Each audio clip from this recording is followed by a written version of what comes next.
চাঁদপুর ২ আসনে বিএনপি মনোনীত সংসদ সদস্য প্রার্থী এবং কেন্দ্রীয় নির্বাহী কমিটির সদস্য ড মোহাম্মদ জালাল উদ্দিন বলেছেন, বিএনপি ধর্মীয় মূল্যবোধ ও স্বাধীনতায় বিশ্বাসী একটি দল।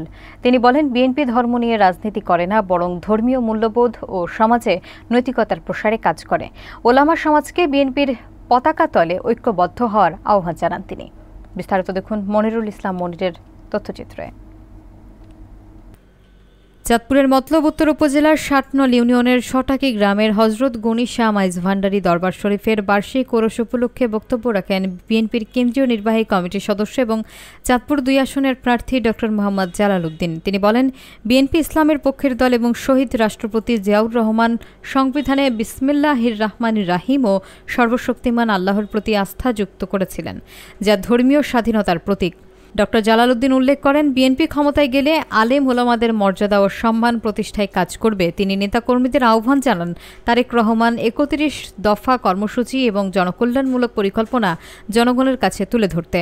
সভায় প্রধান অতিথি ছিলেন মাইজ ভান্ডারীর পীর ড সাইদ সাইফুদ্দিন আহমেদ মাইজ ভান্ডারী, উপজেলা ও পৌর বিএনপির নেতৃবৃন্দ সহ অঙ্গ সংগঠনের সদস্যরা উপস্থিত ছিলেন।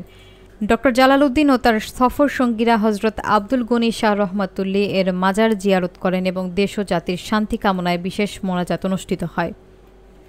বশির সাহেব আমি কত ভালোবাসি, আমার কত স্নেহের, এটা বুঝাইতে পারবো না, শুধু এটাই বুঝাবো, ওই মুহূর্তে আমি না করতে পারি নাই।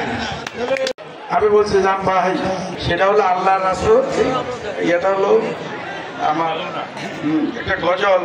আমি হুজুরের সাথে কিভাবে দেখা করবো, এটা থেকে অসম্ভব জিনিস। আমাকে জায়গা দিল একটা আলাদা বিল। একবার গিয়েছিলাম, আমি একটা আশ্চর্য ঘটনা আপনাদেরকে বলবো। ওই দিন উরুস ছিল, উরুসের বোধহয়